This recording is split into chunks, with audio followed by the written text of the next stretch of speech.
I'm Erin McGregor with the Association for Independence in Radio. This presentation is brought to you by the Institute for Independent Journalists in collaboration with the Association of Independence in Radio. It would not be possible without the generous support of the Field Foundation of Illinois. I'm so excited to introduce Maudlyne Ihejirika. Ihejirika is the Journalism and Storytelling Program Officer for the Field Foundation of Illinois. She oversees the organization's work in creating a more equitable, connected, and inclusive local media ecosystem. She was an award-winning longtime Chicago Sun-Times columnist who most recently penned its Chicago Chronicles column on racial, social, and economic justice issues impacting Black and Brown communities. She's the immediate past president of both the Chicago Journalists Association and the National Association of Black Journalists Chicago chapter. Welcome, Maudlyne. Thank you so very much, Erin. So good to be here. And I am honored to have been asked to moderate this very, very important, and I might add, timely discussion. It comes at a time, as we all know, and as Erin has alluded, when we're all still trying to process an election. Whatever side you're on, there's an adjustment to come. And whatever side you're on, there's definitely impending impact on the industry of journalism. So without further ado, let's begin our discussion. We have with us three amazing journalists who have all been impacted by the topic at hand today and are in various stages of reinvention and recovery. And so the first person I'd like to introduce you to is Janice Llamoca. Janice is a journalist and host of the Vice and Elias Studios podcast, Party Cruise, The Untold Story. It's part memoir, part true crime series, and it's about Latinx youth finding a safe space in the underground party scene in the 2000s. Her work has been featured in Vice, NPR, Latino USA, the New York Times, LA Weekly, Remezcla, and more. Janice is a proud daughter of Peruvian immigrants of Quechua descent. Next, we'd like you to meet Yowei Shaw. Yowei is an award-winning podcast host, producer, and self-proclaimed, quote, emotional investigative journalist, end quote. She's the creator and the host of Proxy, a podcast about niche emotional questions answered by Proxy. In her previous life, she spent many years making NPR's Invisibilia podcast, first as producer, then as co-host, and then editorial lead. Her work has also been featured in places like This American Life and Pop-Up Magazine. In her spare time, she makes fan art of her friends and dabbles in bodywork, mostly to get to say, Yowei Shaw. And finally, last but not least, I'd like you to meet our distinct host today, the founder of the Institute for Independent Journalists, Katherine Reynolds Lewis. Katherine is a science journalist and author based in the Washington, D.C. area. She writes about education, equity, mental health, parenting, journalism, and social justice for publications including The Atlantic, The New York Times, Neiman Reports, Parents, and The Washington Post, just to name a few. Her 2018 book, The Good News About Bad Behavior, grew out of Mother Jones' most read article. A biracial woman, Asian American and white, she previously worked as a national correspondent for Newhouse News Service and Bloomberg News. And now, I think a word from our producer. Hi, a word from your sponsor. Hi, I'm Anne-Marie Awad. I'm the editorial director here at the Institute for Independent Journalists. And I just wanted to share the results of our early poll as people filtered in. We asked you what your relationship was to today's topic. 59% of you said that you had recently been laid off. We are so grateful for you joining us today. We hope we could offer you some support and resources. 11% of you said that you're concerned about being laid off. Another 11% of you said that you were laid off more than 2 years ago. And 20% of you are here to learn how to support your colleagues. And I'm also grateful for all of you as well. Without further ado, I want to let this conversation roll on, but thank you so much for participating in the poll. Thank you, Anne Marie. This is what I appreciate about this particular survey. It has really led to some very, very critical and needed community building. And it warms my heart that so many of you said you are here to support your colleagues, because I too have been impacted as the person with PTSD, watching my colleagues walk out of the door and then looking at the empty seat next to me and wondering, why me? Why not them? Everyone is impacted by layoffs.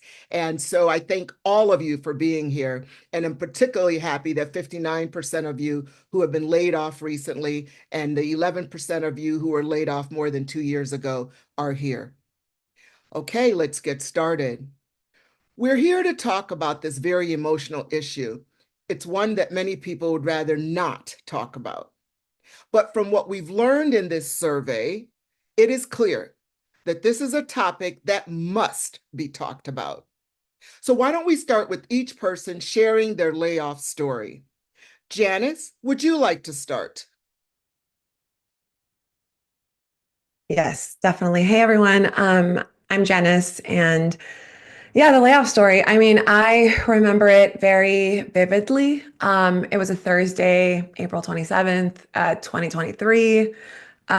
So I was working at Vice, and my team is primarily on the East Coast. So I'm on the West Coast. I'm in LA. So I'm pretty used to getting up around 6 or 7 to check my Slack and check my work email, so I don't feel bombarded by like 10 a.m. my time, because everyone, is checking in and stuff. So that morning, I like glanced on my phone like I normally do, and I had a big stack of Slack notifications, and I was like, that's not normal. And I immediately felt a panic. Not that I wasn't expecting anything. So I think I felt a panic, but I just didn't know what it was. I opened my phone, ignore all the Slack messages. It was a little overwhelming, the amount of Slacks that I had. I went straight to my work email, and that's where I saw like the email, right? The memo to staff. I can't remember if it was from the CEO or from like a high level executive. But in the email, it said that there were layoffs being done, and they were cutting multiple newsrooms around the world, and they were slashing my department, which is Vice Audio. So that was around 7 a.m. I remember calling my coworker who lives in the Bay. He's another Cali guy. I called him like 7 times trying to wake him up. He did not answer. He probably thought I was like, I don't know, something crazy was happening, which it was. But I called him a bunch of times, and, I had no luck. So then I went on Slack, and that's where I saw my colleagues. Some of them already were having their exit meetings. And if you don't know what an exit meeting is, it's like kind of something they schedule for you when you get laid off. So people were already having scheduled exit meetings on the East Coast. And um, people were saying things in the Slack channel like it was an honor to work with this team, salute emoji. And then they would kind of disappear from Slack. So it was like, they would be disconnected from Slack because people were getting their emails and losing access to like, all the communication tools that we usually use. Um, I remember that thinking that it felt like the Titanic, where the violinists are playing the final song and the ship is sinking, and one of them says, gentlemen, it was a privilege to play with you tonight. It like literally felt like that. The ship was sinking. I had my exit meeting around 11 a.m. Pacific time.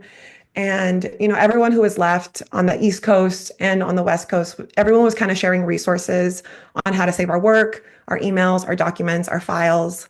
I work in audio, so I have a lot of files, a lot of raw files. But we were trying to just get everything we can, access to things that we can before we lost access to everything.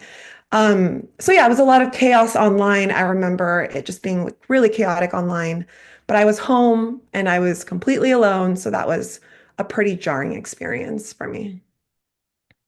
Wow. Wow.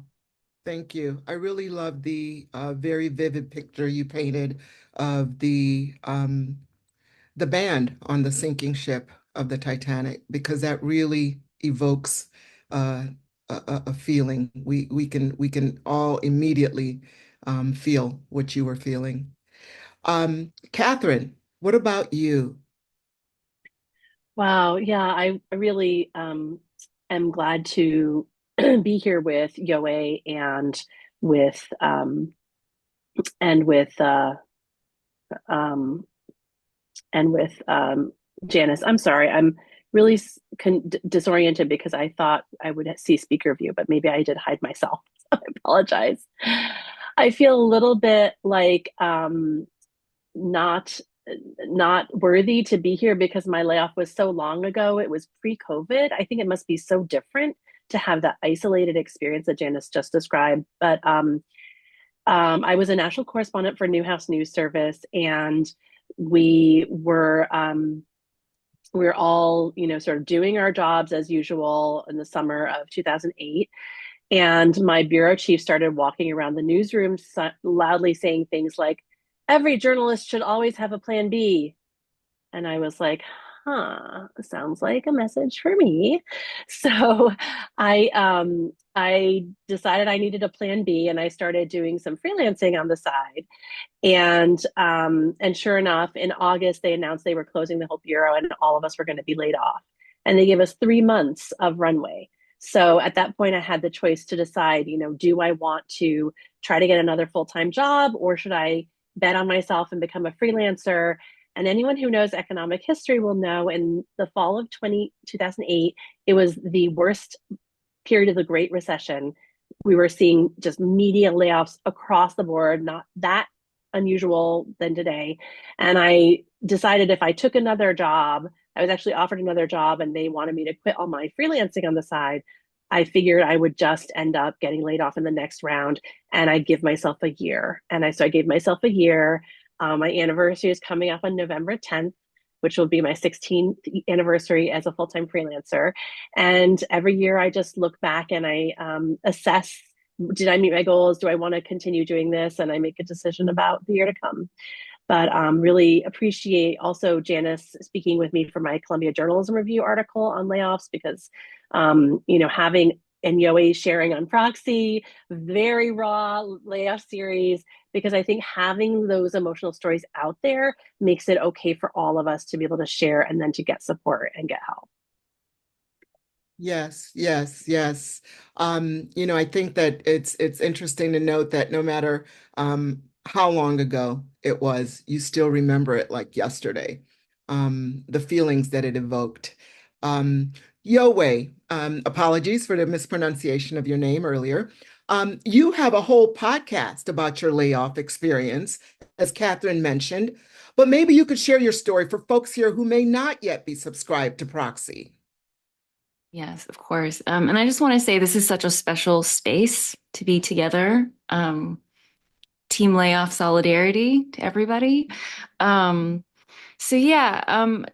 before I got laid off by NPR, I was working I'd been at NPR for 7 years, working for the same show, Invisibilia.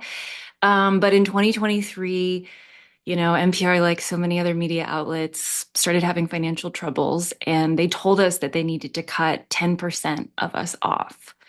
Um, and we would find out who in a month. So then, cue the collective panic attack. It was a wild time. It was amazing to see people band together. Like, it was really beautiful. Like, I've never felt closer to my colleagues, just seeing on the union Slack, all these offers to help each other out, people sharing gigs, people offering to take walks together, offering tips for how to weather this storm.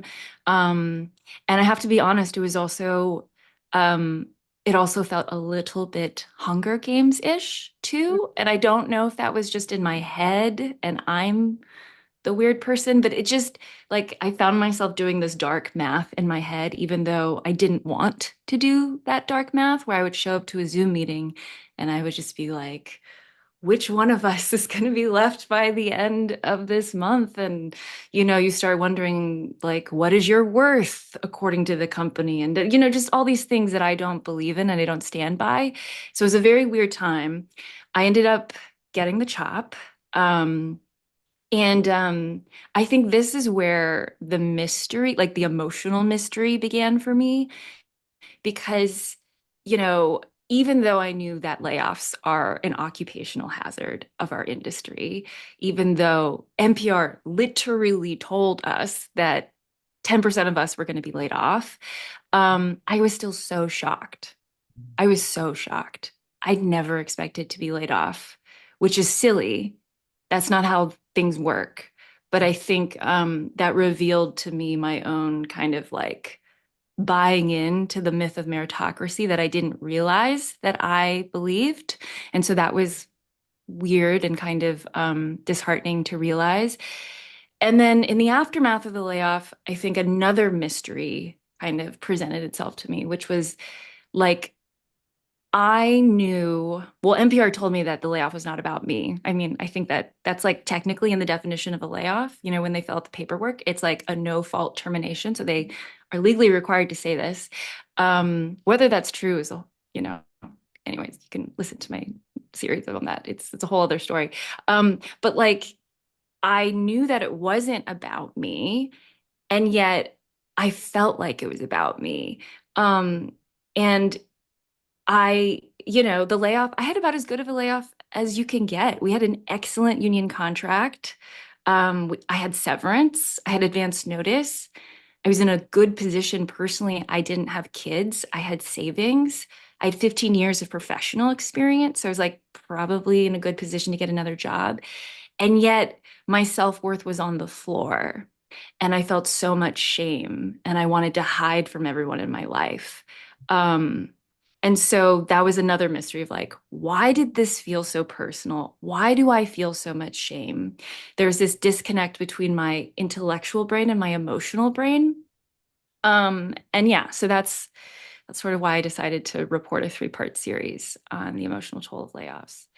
Sidebar, while we were waiting to see who got laid off, I did pitch an Invisibilia series about layoffs to my boss in one maybe manic moment. And I was like, it's going to be like, it'll be just like startup, but like start down.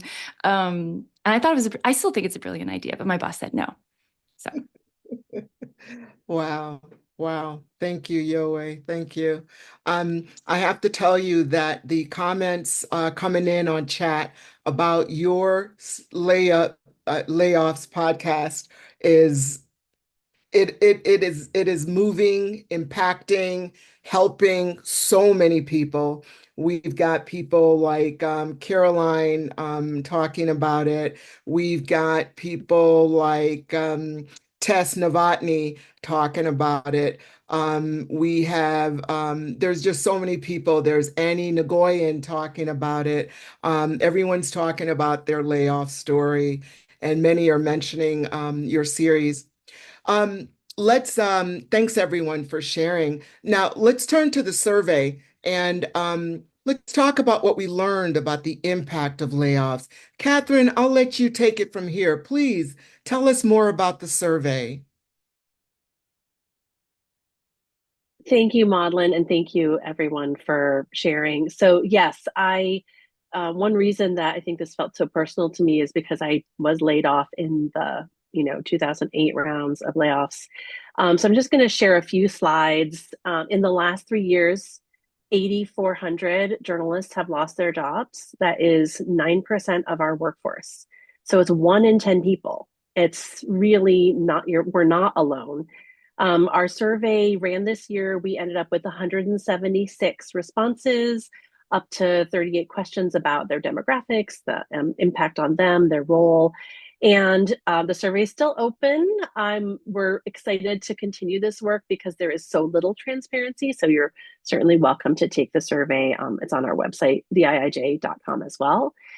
We did outreach through our newsletter and our social media and channels, and also had over more than 30 other organizations that serve journalists who shared it.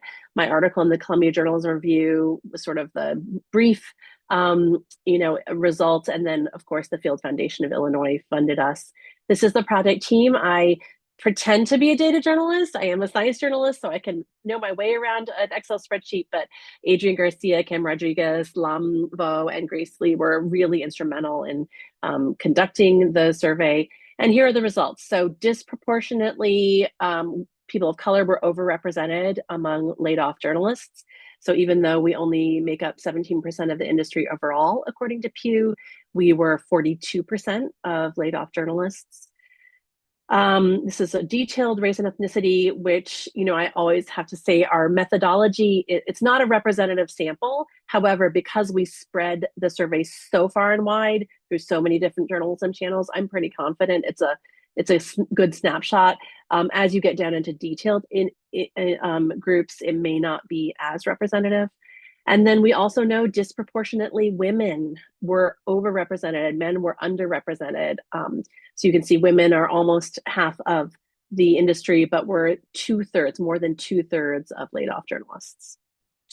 So as we can see from our panels today, in terms of age, disproportionately folks in the sort of middle working years, early and middle years, and then in terms of years on jobs. So people who were hired in the summer of 2020, we all know sort of with the racial reckoning and the rise of anti-AIPI hate and the murder of George Floyd, there was a push to hire more folks, and a lot of those folks were fired, or laid off, I should say, not fired.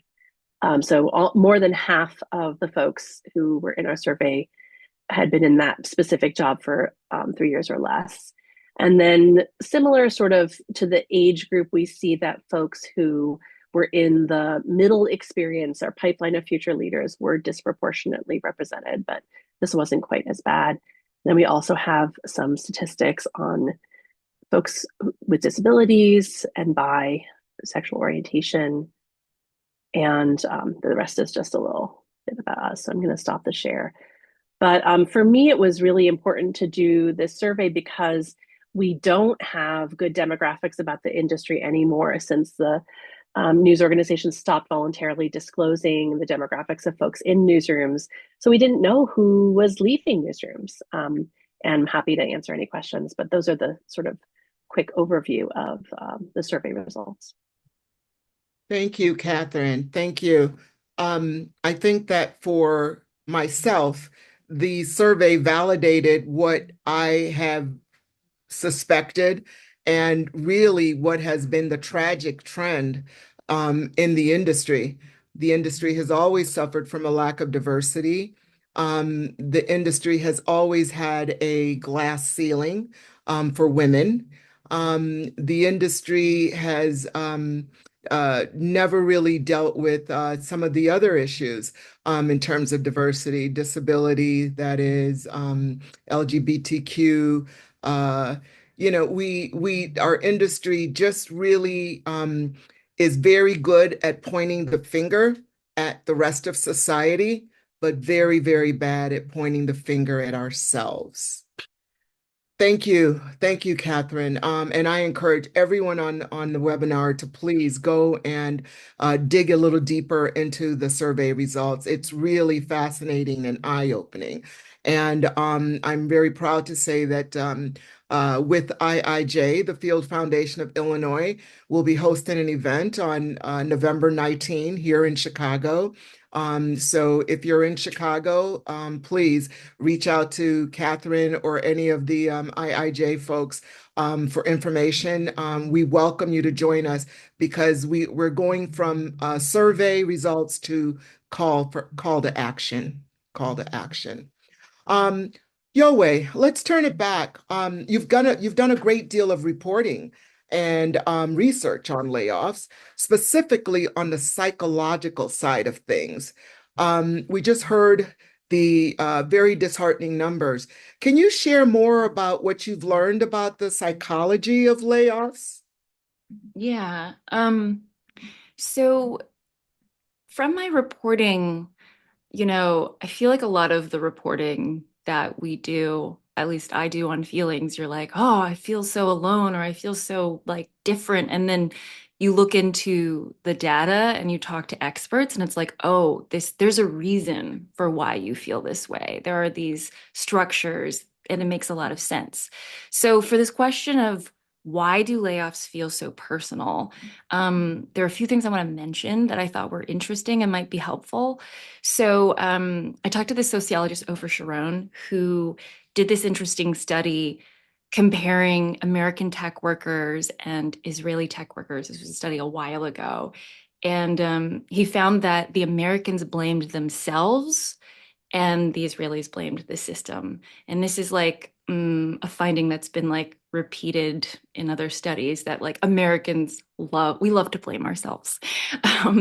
And his theory for why, one of the reasons why structurally, is because of the hiring system. They're really different in Israel versus the US. So like in the US, it's like all about the chemistry game. Like, are you the right fit? It's all about the interview. You have to like you have to check the like qualifications boxes on your way to the interview, and that's where you tell your story. Whereas in Israel, at least back then, the hiring system is much more like there's not really an interview. It's really just more like, do you check these boxes or not? People feel like it's very depersonalized and actually complain about that. And so, his conclusion was like, well, if the hiring process is so personal, well, then it makes sense that like when you get laid off or you get fired, then that would feel very personal. So that was kind of eye-opening for me and helped me feel a little less like just like why do I feel like this? And then two other things I want to mention, which is like, of course, the myth of meritocracy is a huge problem in the US, which is just the idea that your position is a reflection of, an accurate and complete reflection of your hard work and skills, which we know is not true. There's all these other factors involved, privilege, luck, etc. But the US has the highest. People in the US believe in the myth of meritocracy the most compared to like other Western countries, which I found interesting. And then two other things, I know I said two more, but there's two other things I want to mention, which is there's actual, like part of the reason why you might be feeling bad, and why I think I was feeling bad, is because there is actually stigma against unemployed people. There have been studies about this, that when you're unemployed, you're half as likely to get a job interview than another job candidate that has the exact same credentials. So there's like actual concrete discrimination that you are facing when you're in the job market, and stigma that you're facing likely from colleagues, from maybe family members, from, the people around you. And so it makes sense, if you're getting all these negative feedback loops of stigma, then like it makes sense that you would feel bad. And this leads to what Ofer Sharon calls the stigma trap, which is basically like, you are feeling bad because you got laid off and because of the discrimination you're likely facing, and stigma you're facing. And then that makes it harder for you to get a job because you're feeling so bad. And then maybe the hiring manager can smell it on you. And that was something that he found from talking to recruiters and hiring managers, that if there's like a whiff of negativity, you're sort of counted out. And so those are, yeah, just a few of the findings that I found helpful for explaining like why it can feel so personal and why it can feel so devastating. Not to mention the financial reasons. I mean, we didn't even talk about that, but like this is on top of just like how scary it is to lose your livelihood. Yes, yes, you're spot on. You're spot on, Yowei. I remember I remember when I left, I was at the Sun Times for 11 years, left the Sun Times to go work for state government, left state government, um, and did public relations for a while under my own company. And when that wasn't working out, I decided I wanted to return to journalism. And I remember thinking to myself, wow, it is, I'm going to be looking for a job without a job. It's going to be nearly impossible to get a job without a job. Is that the biggest conundrum you've ever heard? Because employers, they do stigmatize. They do, when you are up against someone who has a job and there's the same credentials, there's a bias that the person who has a job is probably more qualified because they have a job, and that the person who is unemployed with the same credentials is probably less qualified, where there it makes no sense whatsoever. But I remember the panic when I began to look for a job. And at that point I was like, well, I don't think I'm going to be going out of state. I think I'm going to stay right here and I'm going to reapply to the Sun Times. And because they know me and they know what I can do and they know my skills. And so yeah, I'm telling you, it is very, very real. And on the flip side, as an employer, because I've been a manager in state government, running a department of 10 and hiring, I practiced the same stigma. So I'm here to self-confess that if I had two candidates, one unemployed, one unemployed, I typically weighted the one that was employed more. And I don't know why we do that. It's something that we really need to look at in the corporate structure. But you know, this is family, and I'm very happy to say that all of us, you know, have those biases, and we need to work on that. Um, so I just want to welcome so many of the folks who are here and who are introducing themselves on chat.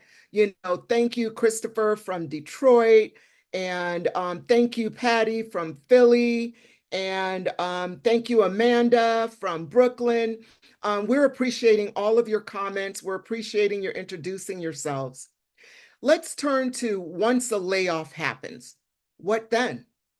The experience can be devastating, as Yowei simply very well laid out, especially because layoffs can be so public and you blame yourself, or there's that sense of meritocracy. Janice, I wonder if you can discuss how you cope with your layoff from Vice. How did you find support?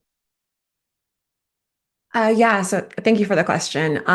So yeah, the layoff was pretty public. I think a lot of people's layoffs recently have been pretty public. A lot of big outlets have been letting people go. They're always in the news, or at least last year I felt like it was always in the news. Um, but that was my first time getting laid off last year with Vice. So everything I had to learn, I was kind of just learning to cope on my own. I do want to say that at that time, I was on antidepressants, and that probably really helped me.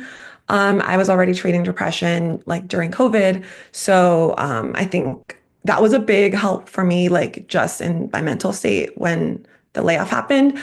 But some of the things I learned was that it was okay to do nothing and just rest. That was really hard for me to learn because I'm someone who wants to just keep going and keep working and just always be busy. But, you know, I think I had to just learn to do nothing. And that was something that was new for me. I, you know, had to learn how to take it day by day, focus on small things or short-term things, and order to keep myself motivated and not feel so overwhelmed by the bigger problem that was looming, right? That I was laid off. I had to learn how to be kind to myself because I felt like a total failure after the layoff, even though it was massive cuts. You know, I still took it pretty personal, and I knew that it wasn't, but it's something that I had to tell myself that, you know, I'm just learning to be kind to myself like all the time. That's something I'm always learning to do. I learned that it was okay to grieve because it was a loss. You know, for me, it was a dream job. I got to release a podcast series that I was able to like pitch, host, and report. So that was a big deal for me. And you know, losing that job meant losing what I had built at that time. And support I found through community. For me, it was through my former colleagues' advice. Some of them I've never met in person, but we all experienced this, traumatic thing together. There's a big Vice ex-staffer WhatsApp group of like over 200 people, which is still going pretty strong today. And we share job leads. At that time, we were sharing severance updates. We were sharing bankruptcy updates. So it was a really big resource, but it was also a place where we could just laugh at each other's dark jokes. It's still a pretty funny place. So it's a great community to be a part of. I mean, everyone's great. Everyone's really funny. And I also have a WhatsApp group with my Vice audio team, which, has been really great because we actually did work closely together and we are friends. So it was really nice to have like that community. So it's like a subset of our Vice WhatsApp group. And just like talking to other journalists and hanging out in person with other journalists, audio journalists who have been laid off in Los Angeles. I think that was really helpful for me. There were times where I was like, okay, it's the middle of the day, I have nothing to do. But when I started making friends, I was able to grab a midday beer. I was able to grab lunch with someone who had gone through something similar. So I think for me, finding community with other journalists and just like online community with my old colleagues really helped me through the layoffs.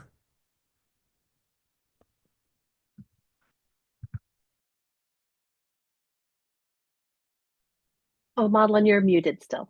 Sorry. Thank you. Thank you, Janice. And once again, thank you for everyone who is joining us here today. We're loving seeing the comments. Thank you, Jessica Glazer from Boston. Thank you, Olivia from Sacramento. Love your comments, Olivia, about the issue of drafting legislative policy to protect journalists. It is a huge issue right now. So just keep the comments coming. We're appreciating the engagement. I want to turn at this point to the logistical issues around leaving a job. There are so many, we all know, from health insurance and your rights to non-disclosure agreements, etc. Often, people are just handed a paper to sign. Katherine, what do you wish that you had known about being laid off that you know now? Well, I certainly learned a lot more just in reporting the story for CJR from Janice and folks like her about all the things. And several people I interviewed said it just took the first few weeks to figure out, like, how do you switch to Cobra? How do you figure out your healthcare needs? How do you file for unemployment? How I did not know you can negotiate your severance package, right? Even now I know after 16 years of telling people negotiate everything at the IIJ, it doesn't hurt to ask. First of all, you should definitely know that under the WARN Act, you need to have notice for a mass layoff, at least 60 days, and some state laws provide more, which is one of the reasons that you'll see these sort of rounds of layoffs as organizations try to keep the number of people they're laying off small enough that they don't have to have as many burdensome requirements. Also, at least for now, it's illegal to ask you to sign a non-disclosure agreement as a condition to receive severance. That is a new ruling by the National Labor Relations Board that we'll see what happens with that. But I would just say, it takes so much of this to be just get over the logistic stuff that I think finding support with colleagues who are also navigating is super helpful. And I definitely jumped right into like, how am I going to make a living? Because I had 2 kids in daycare, right? I had a house with a mortgage. I really could not go a month or 3 months without having income. So that was my overwhelming focus. And I'm glad that it was, but I also think I neglected a lot of the sort of social and emotional issues that we've been talking about. Yes, it's so real, the bias against someone who's been laid off. And I think a lot of us as freelancers feel that too, applying for a full-time job after having been freelance for a while. I think there's often this question of like, were they really freelancing or are they underemployed? But I put in the chat a story I wrote and reported for Bloomberg News about long-term unemployed people. And the lesson I took away from that, my favorite anecdote was a woman who was unemployed for more than 3 years, but kept job hunting. And she was also transitioning from being a retail analyst to working in enterprise software at age 64. And she just did not give up. She's like, I keep networking and job hunting. And that was really the lesson, is like, don't give up. Yes, take breaks when you need to rest, let yourself rest, but don't ever believe I'm done. Like, nobody needs me or could use my labor. And as Maudlyne referred to before, it's really important to find the colleagues and folks who can help you get in the job hunting headspace, where you can remember all that you have to contribute to an organization and why you're valuable, so that you go into that conversation with a possible employer, or even just a networking meeting, with that positive energy, so they don't catch the scent of desperation, right? That, I think, is the biggest tricky thing to pull off. But the people who can do it, and I think having a cheering squad who can like hype you up before those conversations is super helpful. And there's so much more, but that's what I immediately came to mind. Thank you, Katherine. Again, thank you all that are here with us today, and really appreciating your comments. Thank you, Sierra Franco in Brooklyn. Thank you, Allison, who shared about her experience at the LA Times. Thank you all. Just keep sharing your experiences. Keep engaging. I want to ask Janice now. Do you have advice for people on how to prepare for the possibility of a layoff? Yeah, definitely. So I hope that no one has to go through it, but reality is that we probably will at one point in our careers. So I think for me, like one thing that came to top of mind when I was thinking about this question was that when we got laid off at Vice, ironically, we had shared this Vice link. We were passing around. It was called, it was made by Vice's motherboard team, which is their tech vertical. And the article is called The Motherboard Guide to Getting Laid Off. So we were just passing around that link. I think we're going to share it in the chat. But it has like step by step of how you can save your emails, how you can save like Google Docs and stuff like that.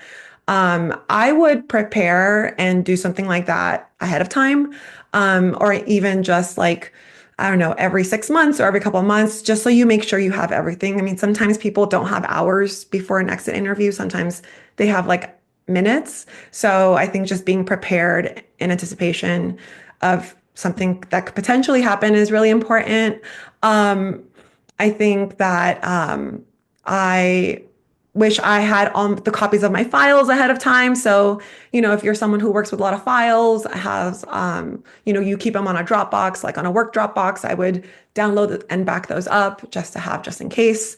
I know sometimes we're busy and it's another step to download everything, but it's really helpful when you have, just all that prepared.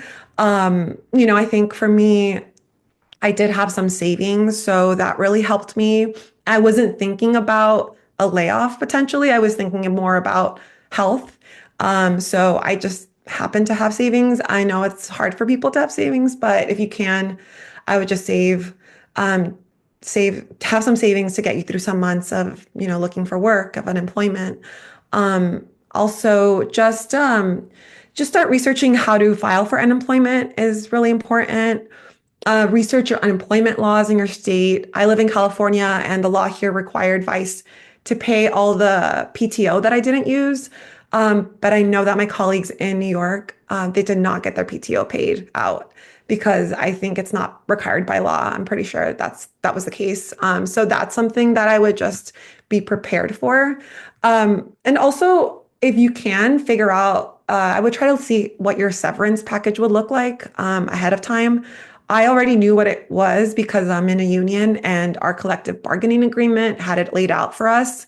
So actually, when I saw my separation agreement during my exit interview, I noticed the number was wrong. So I was able to point it out immediately. But I mean, sometimes when you don't have that information, you just kind of take the document and don't say anything. So I was able to spot that. I mean, in the end, kind of didn't matter because Vice filed for bankruptcy, but at least I was armed with information, during that emotional time. Yes, yes. Thanks, Janice. I have a friend who recently went through it, and she thought that she had to just sign the paper that they pushed in front of her, and her lawyer told her no. Her lawyer told her, don't sign it. And that she thought she wouldn't get her severance if she didn't sign it. He told her after it was onerous, and he told her, don't sign it. And they have to give you your money. So, I just really concur on that. Do your research. If you have the luxury of time, sometimes you don't, make sure you know what you're signing and make sure you've given enough thought to whether you want to sign it. Again, thank you to all who are engaging with us. Carly Lanning, thank you for sharing your job search. Annie Nagoyan, thank you for sharing your job search. We're getting toward the end here. Let's talk about once a layoff happens and you actually begin that job search journey. How do you network as a laid off person? What does it look like to go to a journalism conference after a layoff? Yowei, I know you've spent some time researching this issue as well. Yeah, I think yeah, networking with colleagues and getting that internal recommendation is probably your most effective way at getting past the bias against unemployed people. The recruiter or hiring manager who doesn't know you and sees your resume and is like, oh, maybe this person's unemployed or laid off, and then they put your resume in the no pile. So networking is super, super important. But then there's this predicament of like, well, networking when you're laid off is a nightmare. I can attest. I had a meltdown at two of the past professional conferences I've gone to. Luckily, not in front of anyone I wanted a job from, but two meltdowns nevertheless. And so some things that I wanted to share from my reporting that might be helpful is so you have to like pull off this magic trick of like projecting confidence when you were feeling the exact opposite. Um, and when you're which means you have to like do this strategic masking, which can make you feel inauthentic and make you feel more anxious. And can be humiliating. Like I've definitely felt humiliated interacting with former colleagues, not for any reason, not for any good reason, just because of my own stuff. So I think one thing to note is just like when you go to a conference or when you're about to network, like all of this is at play, and like might be a good idea to really like set aside time beforehand to make a game plan. That's what I did before the last podcast conference I went to 2 weekends ago. Um, my husband gave me a pep talk and was like, so what are you going to say when people ask, what are you doing? And then I was like, well, and he's like, no, no, no. You're going to say, it's going great. And so like kind of having your like, like you're on book tour, like having your prepared statement about how it's going. What are you working on? What are you excited about? What are you looking for?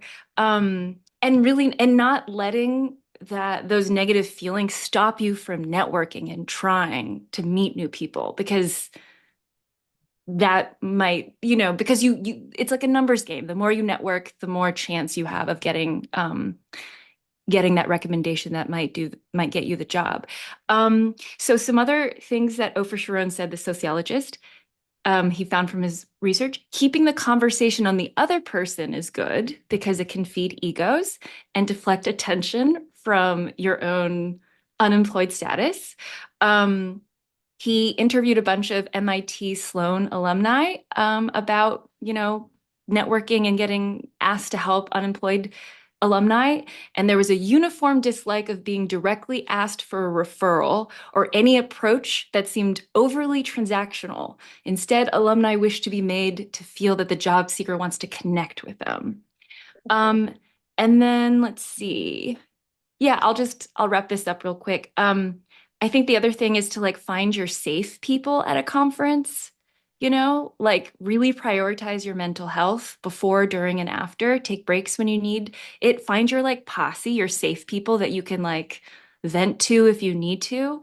And you don't have to mention your layoff. to a person that doesn't know you're laid off. You don't have to talk about it if it doesn't come up. And if it comes up, it might be a good idea to have, kind of your prepared script of like what skills you're improving, what new cool thing you're working on now that you've had this time to like do this thing you've always wanted to do.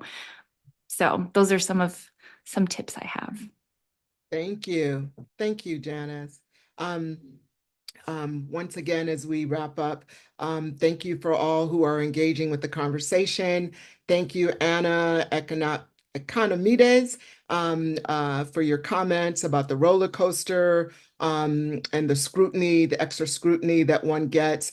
Thank you, Aaron Scott, for your comments and about making sure that you look for, that you consider fellowships in the wake of layoffs as an opportunity to perhaps, take some time off.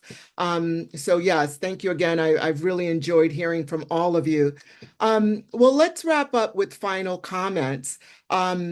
Katherine, Yowei, and Janice, do you have anything else that you want to add to the conversation? Last thoughts for our participants before we go to our audience's questions. Let's start with you, Katherine.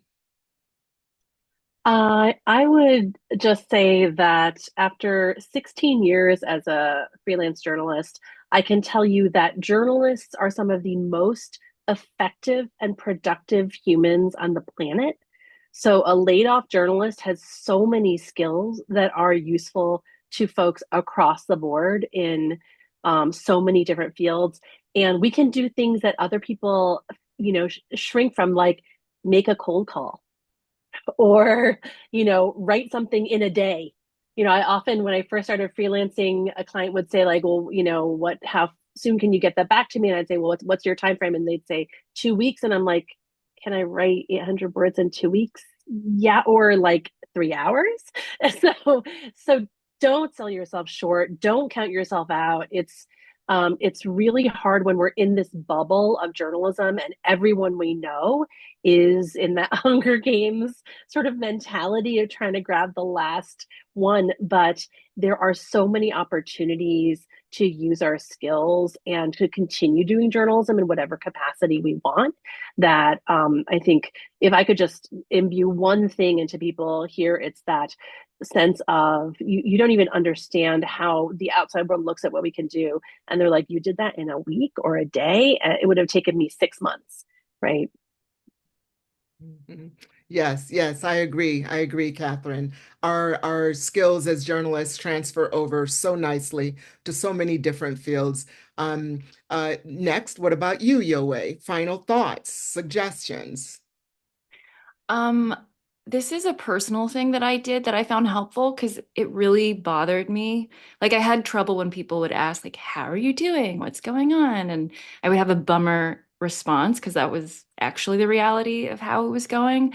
But then I made this ridiculous music video of myself pole dancing in a Kleenex box costume because that's totally normal.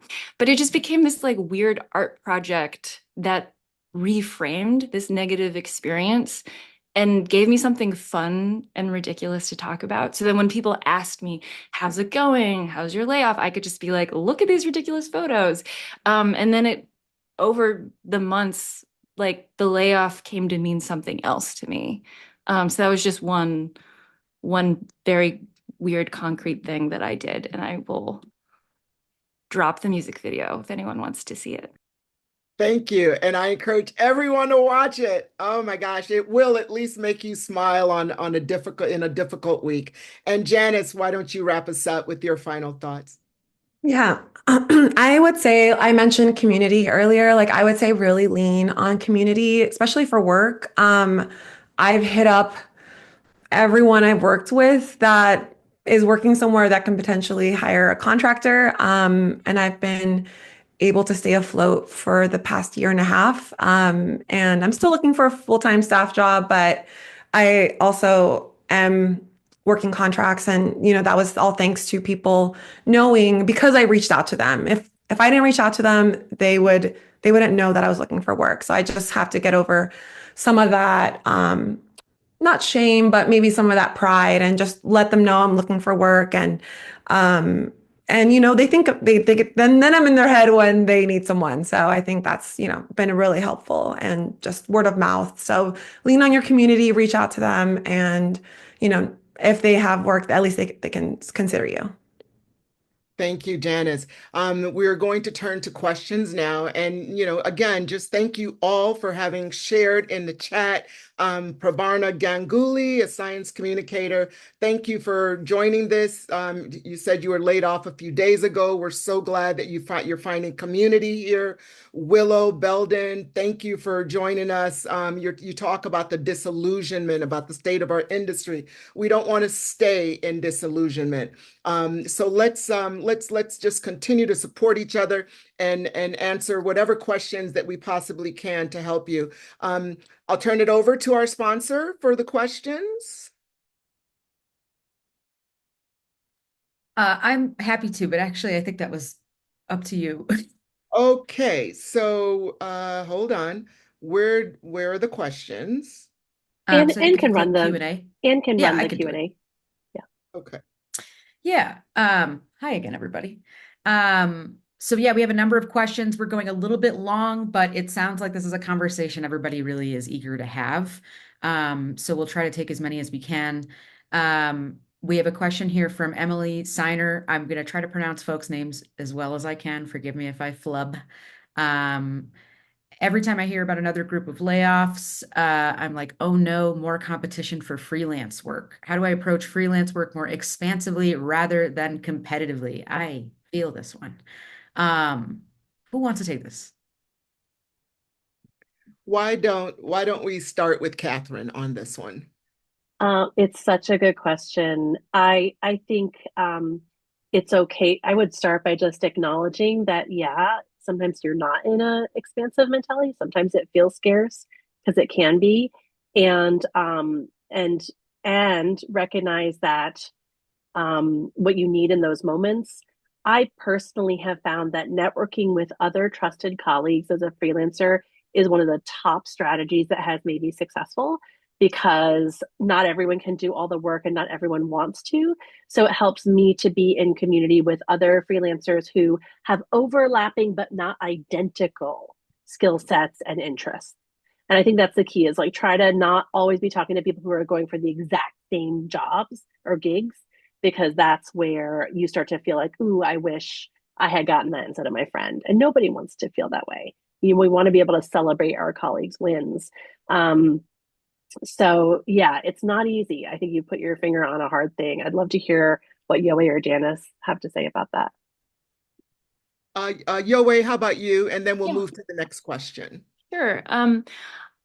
I would say that, like, yeah, I just want to validate that feeling, because it's okay to feel those feelings. Absolutely. No wrong way to feel. I will say that in my own experience, like in the the grand scheme of things, I found that just like being really generous and letting people know what you're looking for, and then I always ask people now, like, what are you looking for? Do you have any like, it's just this like free flowing kind of like like at some point someone's going to need somebody, and they might ask you for a recommendation, and then you can like give that recommendation. Or if you put that into the universe, like that good energy and also what you're looking for, people will think of you. And I think that's one of just like, it's just pure networking, like letting people know, as many people know what you're looking for, and being generous with information and sharing resources. Because I find it always pays back. Thanks. I agree, Yowei. What you put out there, you get back. Anne Marie, the next question. Yeah. We have a couple of questions actually about sort of the data itself. So this is for you, Katherine, but I also know some of these specifics it might be better to follow up with us. But Willow asks, how many of the layoffs are in audio versus print or TV? And then also, like, how do these numbers and our findings compare to previous years? Katherine? Okay, I have been like frantically multitasking on my screen to try to answer these questions. We didn't break out audio. We should have, because I know anecdotally in our layoff tracker that audio has been hit so hard in the last 3 years, after a run up. I did put in the chat newspaper broadcast and online media employment since 1990. So you can see the like newspaper line. Broadcast is, I think the audio layoffs are muted by television, actually remains so strong. And I think the way that the Bureau of Labor Statistics reports includes some non-news programs in there as well. But if you look at just general employment in news and journalism, it's been declining every year for as long as I've been a journalist. And so I think that's one of the reasons that the IIJ is so important, and to have a space where we can continue to do journalism even if we're not employed full time by an employer. Thank you. Next question. Yeah, we had a couple of questions about how unions figure into your layoff process, because I know, Yowei, you mentioned NPR's union, which is very robust. Before we get to that answer, though, I'm also wondering, Janice, forgive me if you mentioned this, but was there a union advice at the time that your layoffs happened? Yes. Yeah. Great. So yeah, so I would love to ask both of you to just talk a little bit about how they figured into the process. Yowei, do you want to take this first? Sure. Yeah. So I was a new shop steward at the time. I had only been a shop steward for a year when the layoffs came at NPR. And I would say like we got basically like in our case, what we tried to do was to get as much transparency from management along the way and to fight for as many protections as we could along the way. We didn't have much bargaining power over whether they were going to happen or stopping them. Maybe we could have taken, I'm sure there are lots of ways to do union organizing, but that was the approach we took, and to just really try to be a resource to members and just get as many questions every week, try to answer them. It felt like we were an information clearinghouse. And our union Slack also really popped off and became a very, very funny place. Like, honestly, a huge bomb. Like it was just people got funnier during the layoff too. And so that was really wonderful to see too. Yeah, those are my thoughts. Janice? Yes. So the union advice under the Writers Guild of America East, we had negotiated for like severance, healthcare, just protections after the layoff. And that was like in our contract. So when we were laid off, we, had an idea of what the aftermath would look like for us individually. And, our severance had to do with like the amount of time we worked there. And, but when the bankruptcy was announced a few weeks later for Vice, it was kind of null and void. They didn't honor our severance contract. We were capped at our severance. Also, we didn't get paid for a long time. Our union organized fundraisers to help a lot of the people who were laid off, are the last remaining people in the union, because the union was much smaller with a lot of the people who were laid off. And yeah, they were a big resource. The Slack was also like popping, like, I'm sure like the same as NPR, but having a representative just keep us up to date with severance when that was coming in, with the bankruptcy filings.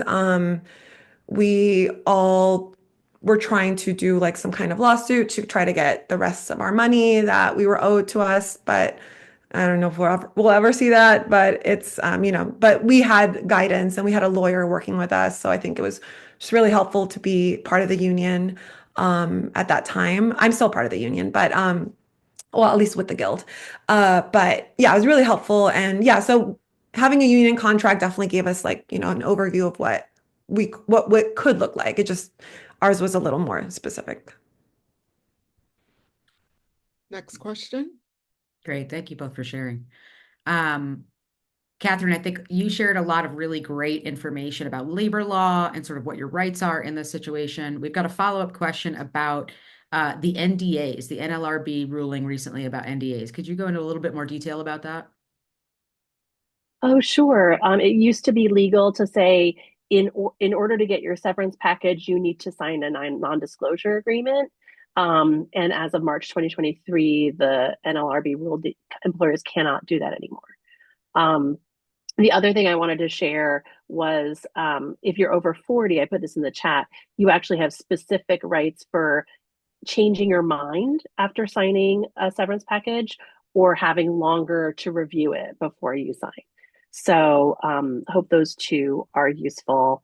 And I'm not sure if I answered the question, but oh yes, it does include non-disparagement clauses and agreements. So there were all these sort of non-disparagement clauses. You're not supposed to talk about the terms of your package, or you're not supposed to say anything negative. That those have now been declared illegal. We love to see it. I think the one question we've gotten the most is, do you have advice for folks who are looking for jobs right now? It's really hard, as we all know. This, by some accident, ended up being a very audio focused discussion. And I know that there are a lot of audio people, names I recognize in the chat, who have gone through a lot in the last couple of years. And it's still, it's not over. So this is a freebie for anybody. What do you recommend for folks who are really still struggling to find work right now? Why don't we start with you, Katherine? What I do advise people is to just think really broadly about your skills and your network, because as I said, there's so many fields that can, employ communicators. And I've had so many colleagues over the last 20 years leave journalism and go to another field and be like, I'm bored because everything is so slow and it doesn't take any time. And so I would say get a job in whatever field you can through your network and continue to do journalism on the side as a freelancer. Because right now is a really terrible time to find a full-time job in journalism. However, you can still be a journalist with one project a year or one big piece that you're working on, and then have your bills paid with the day job. Someone who participated in our business of freelancing class got a job as a court reporter, which was 35 hours a week, benefits, regular pay, and then that still left a lot of brain space and time for journalism in the rest of the day. So always start with writing down everyone you know.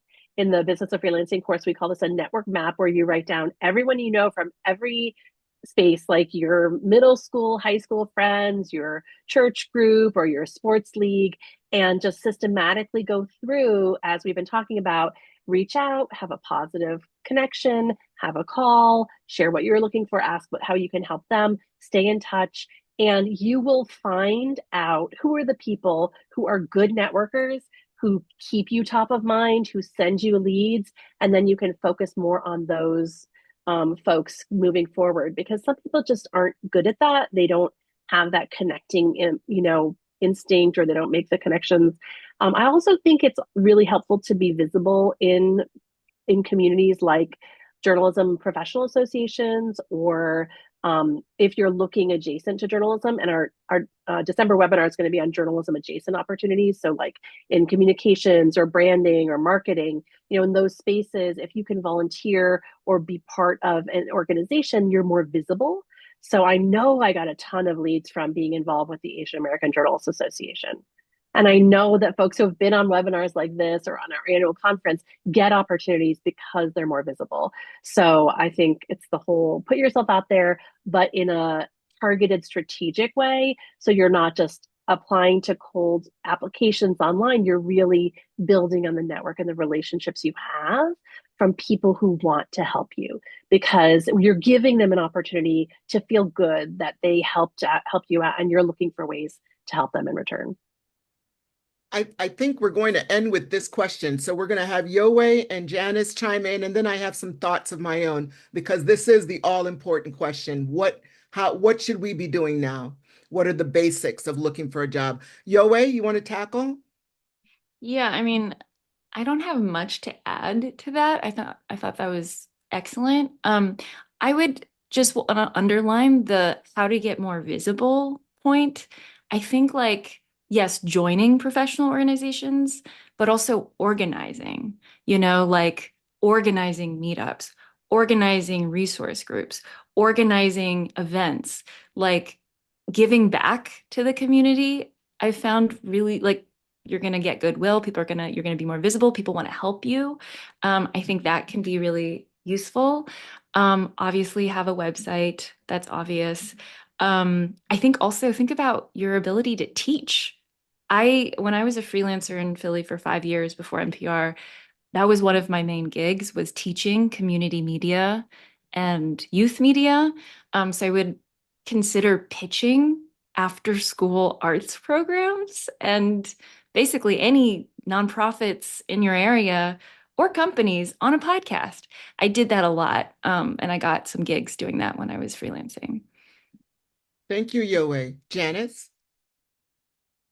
Yeah, everyone has really good tips. And I think for me, mine might be kind of boring to add to it, but something that I've been doing lately.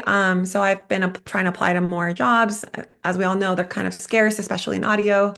But I've noticed that when I do like get a call back or I do an interview, I'm not used to doing such a formal structured job interview anymore. It's been a while for me. So I've been just like binging this podcast called Interview Boss and learning strategies from an HR specialist. Like I'm just like, I just need to get in the door and tell them what they want to hear. And then once I'm there, I can, work my magic and do okay. But yeah, I think learning how to answer HR people correctly or hiring managers, they are looking for a certain responses, certain answers. So just learning that language for me has been something that I'm, trying to get into.